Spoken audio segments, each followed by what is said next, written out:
The media in various parts of the world as well as in Nigeria have been referred to as the fourth estate of the realm.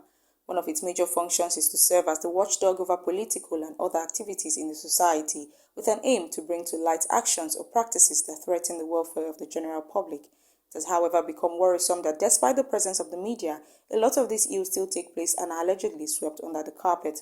A senior journalist, Tony Abolo, is of the opinion that ethnic and religious divides have largely affected the watchdog function of journalists in this part of the world, making it more of a title with no clear definition. Chairman of the state chapter of the Nigerian Union of Journalists, NUJ, Rolando Sakwe, however, has a different opinion.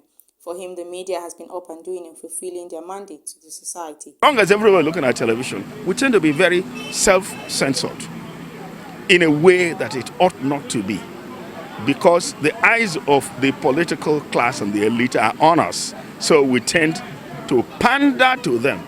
Do we attack them?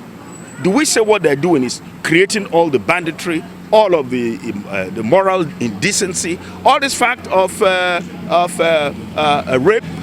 that is in the society, people doing rituals? Where's it all coming from? Where's it all coming from?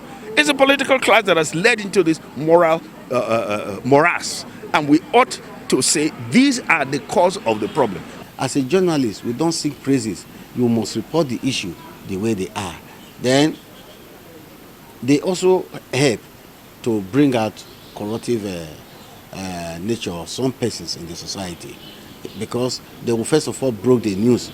If there, it is the journalist that goes there to find out the authenticity of that news before the journalist can do a vivid report on it.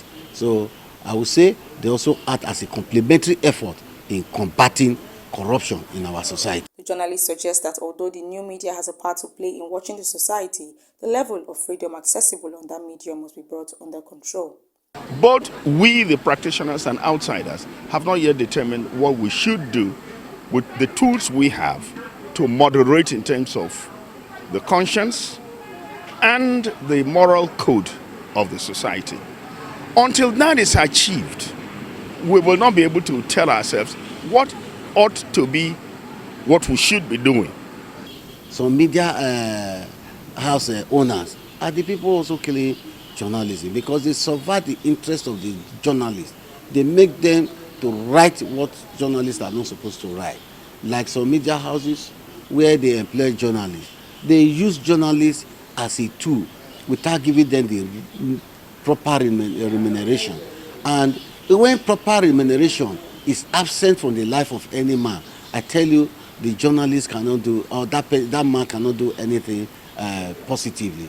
They call for intellectual conversations, independence, and better remuneration for journalists as the way forward. Nkechi Emmanuel, AIT News, Benin.